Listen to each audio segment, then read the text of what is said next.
O caso Evandro, o mistério das bruxas de Guaratuba. Introdução. Existem histórias que ultrapassam o limite do crime e entram no território do inexplicável, misturando violência, medo e um rastro de dúvidas que nunca se apagam. Entre os casos mais enigmáticos do Brasil está o desaparecimento e assassinato do menino Evandro Ramos Caetano, de apenas 6 anos, em 1992, na cidade litorânea de Guaratuba, no Paraná. O que parecia ser apenas uma tragédia de um sequestro comum tomou proporções muito maiores quando acusações de magia negra, rituais macabros e confissões polêmicas vieram à tona, envolvendo até mesmo uma família influente da região.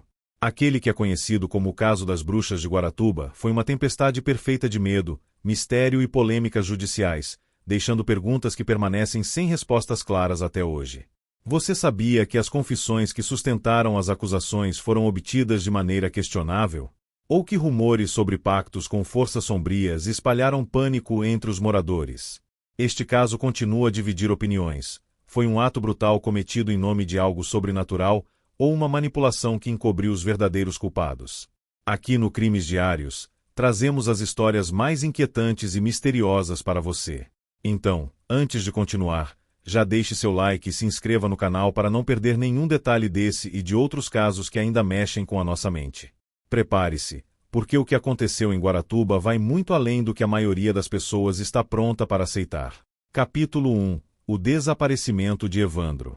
Era uma manhã de abril em 1992, como qualquer outra na tranquila cidade de Guaratuba. O pequeno Evandro Ramos Caetano, de apenas 6 anos, saiu de casa cedo para ir à escola. Ele estava acostumado a caminhar sozinho pela vizinhança, algo comum naquela época e em uma cidade pacata como aquela. Ele nunca chegou à escola. Quando Evandro não retornou para o almoço, a família começou a se preocupar. Rapidamente, vizinhos se mobilizaram para procurar o menino pelas redondezas. A polícia foi acionada e, nas horas seguintes, o desaparecimento virou o assunto principal da cidade. Onde estaria o pequeno Evandro? Alguém teria visto ele? Ele teria se perdido ou algo pior poderia ter acontecido? As buscas continuaram intensamente por 5 dias. Equipes da polícia e moradores vasculharam cada canto, desde as praias até as áreas mais afastadas de mata. Foi quando, no dia 11 de abril, um grupo de moradores encontrou algo que ninguém jamais esqueceria. Em uma área de vegetação densa, o corpo de Evandro foi descoberto. Mas o que chocou ainda mais do que sua localização foi o estado em que ele estava. Seu corpo apresentava sinais de mutilação e violência extrema. O coração e outros órgãos estavam ausentes, e marcas em seu corpo sugeriam que ele teria sido vítima de um ritual macabro. A descoberta não só destruiu a família de Evandro, mas também mergulhou Guaratuba em um estado de pânico absoluto.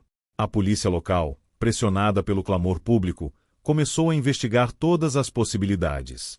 Inicialmente, cogitaram que o menino poderia ter sido vítima de um crime comum, mas as características do corpo levantaram outra hipótese, a de que ele teria sido sacrificado em um ritual de magia negra.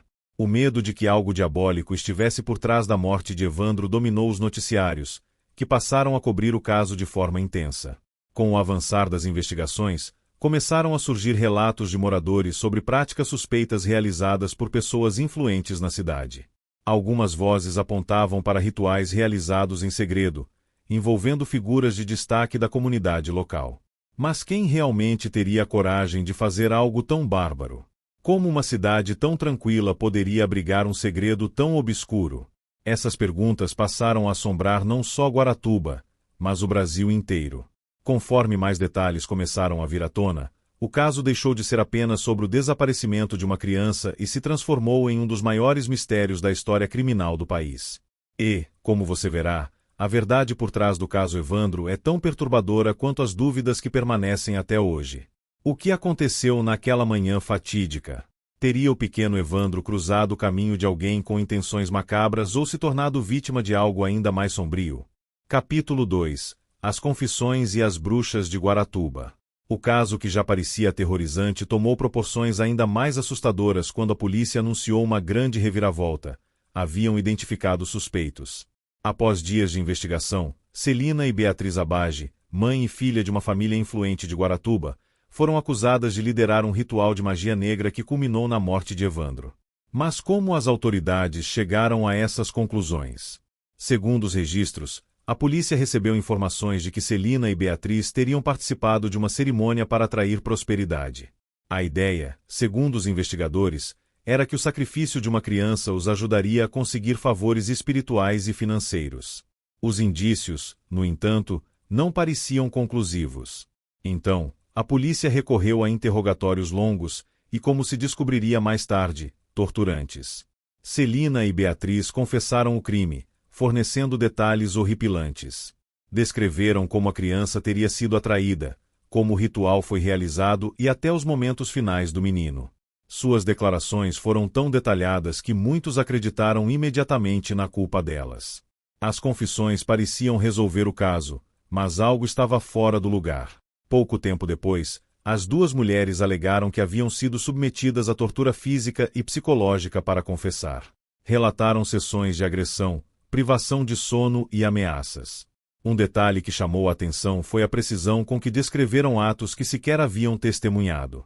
Seria isso possível sem pressão externa? O caso começava a dividir opiniões. Seriam elas verdadeiramente culpadas ou estavam sendo usadas como bode expiatório? Mas a história não parava aí. Outras pessoas foram envolvidas no processo, e mais confissões vieram à tona. Entre os acusados estavam homens que também alegaram tortura. O Brasil, então, se viu diante de um cenário que misturava horror e dúvida. Se as confissões eram falsas, como explicar a riqueza de detalhes? Por outro lado, se eram verdadeiras, que tipo de mente seria capaz de planejar e executar algo tão brutal? E enquanto o público discutia quem era inocente ou culpado, outra pergunta emergia: quem realmente se beneficiaria com o direcionamento do caso para essas pessoas? Seria possível que algo maior estivesse sendo encoberto? Capítulo 3 – Mistérios não resolvidos. Mesmo após as prisões e confissões, o caso Evandro permaneceu cercado de mistério. Embora Celina e Beatriz tenham sido levadas a julgamento, as evidências apresentadas pela acusação não eram suficientes para eliminar as dúvidas. O que parecia ser uma resolução para o crime começou a desmoronar quando especialistas começaram a questionar os métodos usados na investigação. A primeira grande questão dizia respeito à cena do crime. Embora o corpo de Evandro apresentasse sinais claros de mutilação, os investigadores não encontraram evidências físicas que ligassem Celina, Beatriz ou os demais acusados ao local. Não havia DNA, impressões digitais ou qualquer prova concreta que confirmasse a presença deles. Além disso, as confissões eram a base principal do caso, mas já estavam desacreditadas devido às denúncias de tortura. Outro ponto controverso foi a ausência de uma testemunha ocular que pudesse situar os acusados com Evandro no dia do desaparecimento. Os investigadores basearam grande parte do processo em suposições e no clamor público por justiça. Mas e se a verdadeira história fosse muito mais complexa do que as autoridades admitiam? Ao longo dos anos, surgiram teorias que levantaram mais perguntas do que respostas. Alguns acreditam que o caso foi manipulado para proteger outras pessoas, talvez figuras ainda mais influentes. Outras teorias apontam para o envolvimento de uma seita real, mas que conseguiu evitar qualquer tipo de responsabilização.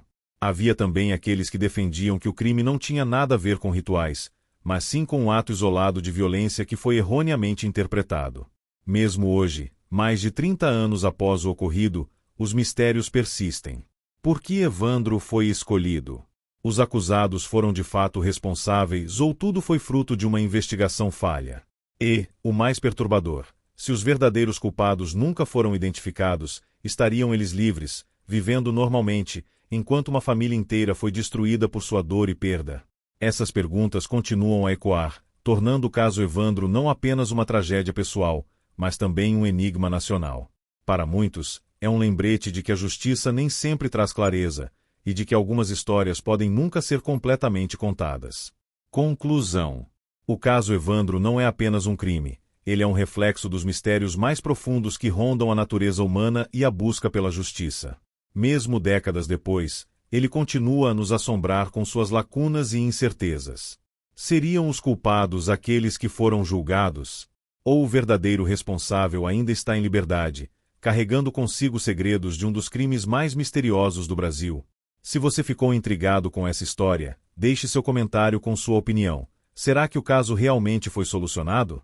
E não se esqueça, inscreva-se no Crimes Diários para acompanhar mais mistérios reais que desafiam a lógica e nos fazem questionar tudo.